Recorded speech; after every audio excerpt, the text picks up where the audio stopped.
Sveicināti!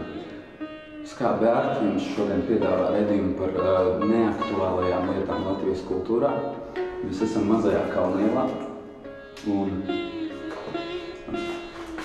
līķu koks mums vēsta, kad esam ieradušies īstajā vietā.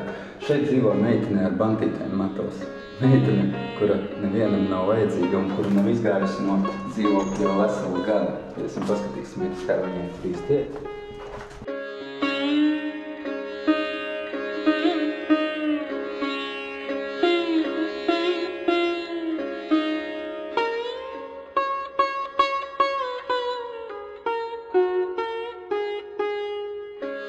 Jā, mēs atrodamies pie interesantas personības, vai varbūt netik ļoti interesantas pie Kreilas.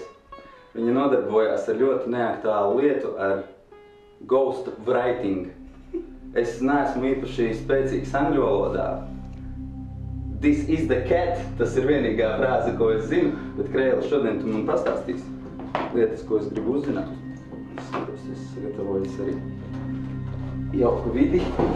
Jā, teiksim, kas varbūt sāksim ar to, lai cilvēkiem top skaidrs, kas ir ghost writing? Jēdziens kā tāds. Jā, tas nozīmē to, ka man pasūta grāmatu, es viņu uzrakstu, tas varbūt grāmata raksts vai kas, un viņi tiek publicēti un cita vārda. Bet tas, cik es zinu, cik esmu dzirdējis, tad tas ir tieši jāzina cilvēkiem, jā? Tas ir... Manā gadījumā, jā. Tavā gadījumā. Es nezinu, kā tas notiek Latvijā. Nu, kur tu dabū klientus, kam tiešām interesē, lai, teiksim, viņiem uzraksta grāmatu, kuru viņi var publicēt tālāk ar savu vārdu? Jā, nu, tas viss notiek internetā. Tādi cilvēki ir ļoti daudz, kuri vai nu paši nevar uzrakstīt savu to grāmatu, bet viņiem vajag mārketinga nolūkiem, peļņas nolūkiem, visādām tādām lietām. Nu jā, un tad internetā mēs arī satiekamies. Satiekaties internetā? Jā. Ir jābūt kādai jābūt ir tai vidē, kurā dzīvo ghost rakstnieks.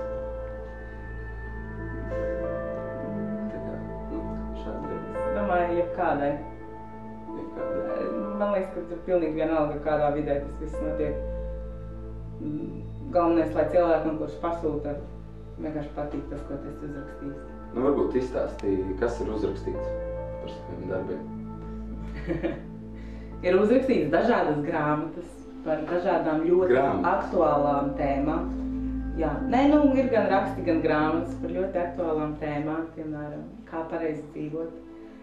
Man mīļākā tēma ir randiņi, jā. Par to man visvairāk patīk rakstīt, jo tas ir diezgan smieklīgi. Es pārvaldu visas tēmas, par kurām man ir jāraksta. Man ļoti patīk arī grāmatas par to, kā pareizi domāt. Apmēram tā. Ir bijis kāds interesants starpgadījums, klients, nezinu, neapmierināts, jā, viņš prasīja uzrakstīt par cukurvati, bet uzrakstīja par siltajām apakšpikstēm. Nu, kaut kas tāds. Tā gluži nav bijis. Nu, ir bijis tā, ka klients pazūd kaut kur un tad viņi nevar dabūt naudiņas. Bet, nu, tad beigās tur pakašķējas bišķiņ un viss notiek.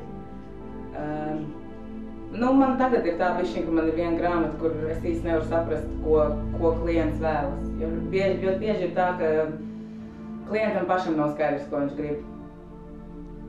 Ir tādi klienti, kurš vienkārši viņš tev iedod nosaukumu, un tev ir jāuzraksta grāmata tik un tik lapas, un viss tur var brīvi lidot, un tur var tiešām ielikt savas domas un tā tālāk. Un ir atkal tādi, kas ir, viņš pats kaut ko ir izdomājis, bet viņš īsti pats nav skaidrībā ar sevi. Tiem ir grūtāk strādāt. Nu, un vēl ir tādi, kuriem ir kaut kas jau pašiem uzrakstīts un tā tālāk, tev ir vienkārši jāpieņem tas viņu rakstības stils un jāturpina tas, ko viņi ir iesākuši. Tas arī nav baigi sarežģīti. Visstulbākais tad, kad viņi paši nezin, ko viņi grib. Tu viņam kaut ko uzraksti, bet viņš saka, nē, es biju tā izdomājis. Tad ir tā, nu, ok, kāpēc man nevarēja pateikt, kā tu biji izdomājis. Kā tev liekas, kas ir tas, kāpēc cilvēki grib kaut ko tādu, teiksim, kompleksi vai kas? Viņi paši nevar uzrakstīt, viņi meklē kādu cilvēku, kurš uzrakstīs viņu vietā mākslas darbu. Es pirmkārt negribētu teikt, ka es rakstu mākslas darbus. Es saprotu, jā. Nē, es domāju, tas vienkārši, ir cilvēki, kur paši ir baigi aizņemti. Amerika ir ļoti piebāzta dažādiem ekspertiem dažādās jomās. Pieņemsim, tur eksperti, kuri māca, kā ir jādzīvo, un eksperti, kuri māca, kā ir jāiet uz randiņiem.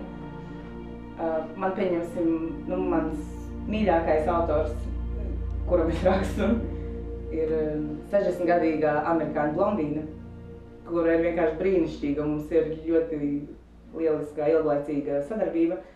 Un es esmu klausījusies viņas intervijas, kā viņa runā par radio, un viņa ir tiešām ļoti iedvesmojošs cilvēks, kad viņa runā. Bet tad, kad viņa raksta, tas ir vāks, tad viņa vienkārši saraksties, un viņa nemāk izteikties vispār necik, vai ne? Pilnīgi necik.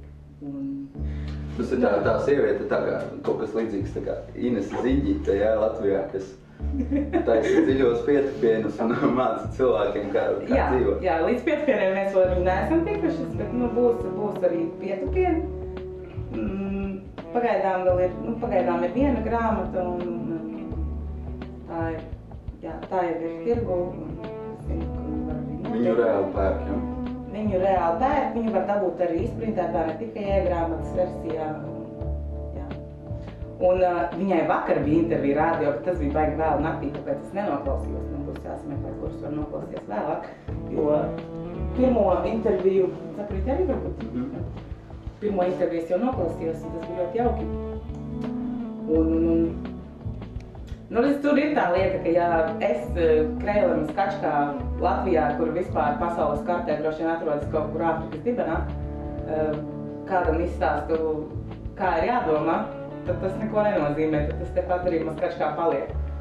Bet, ja šāda grāmata, ko es esmu uzrakstījusi, iznāk zem 60-gadīgās amerikāņu blondīnes vārdu, kurai kaut kāds vārds jau ir, vai ne, kurai Facebookā ir pār 20,000 sekotāji un tur blā, blā, blā, vai ne.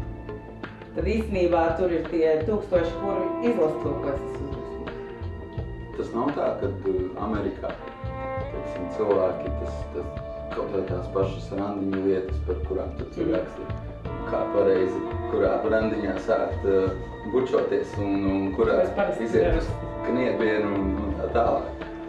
Teiksim, tur taču savādāk tas viss notiek. Tur ir tie lielās mājas, punča ballītes un viss, un tu raksti par randiņiem, teiksim, kādu Latvijā randiņu. Tāda paši, tur taču nekas nav citādāks. Man, piemēram, ļoti patīk rakstīt par tādām tēmām, ko es īsti nezinu. Man, piemēram, bija pa kristiešu randiņiem jāraksta. Kā pareizi kristiešiem jāiet randiņiem, vai ne? Kristieši, kā tur bija, kristieši, viņi neiet uz randiņiem, viņi iet satikt līdzīgi domājošos. Iet satikties ar līdzīgi domājošiem, jā.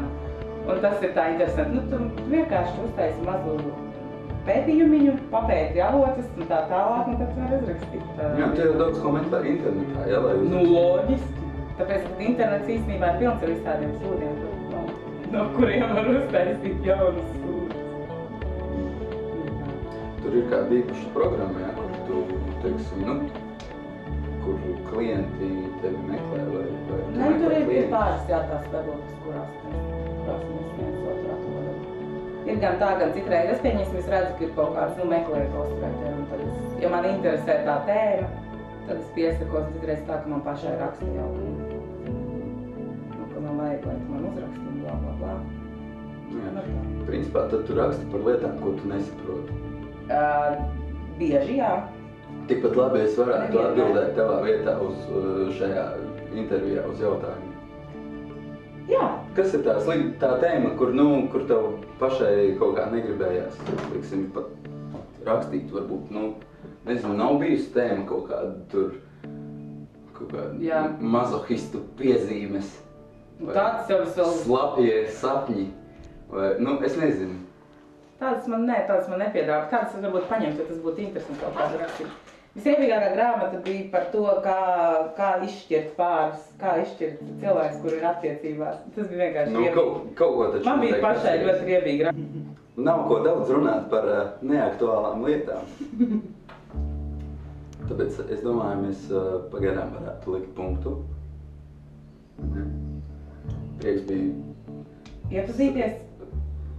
Tieši tā. Tu kā vienmēr esi brīnišķīga, tev kā vienmēr smuka lente matos. Viss ir kārtībā. Kā strādā? Protams. Kas tieši tagad? Pa mīlestību grāmatu. Jā. Te nav nekāda randiņa, te ir vairāk par ilgtermiņa attiecībām, kurās cilvēki aizmirst viens otru saukt dzīvnieku vārdos un tā tālāk. Es novēloju tev nākamā grāmata būtu par tantrisko seksu. Labi. Un par politiku arī. Labi. Es mēģināšu. Jā. Sirdieci. Paldies.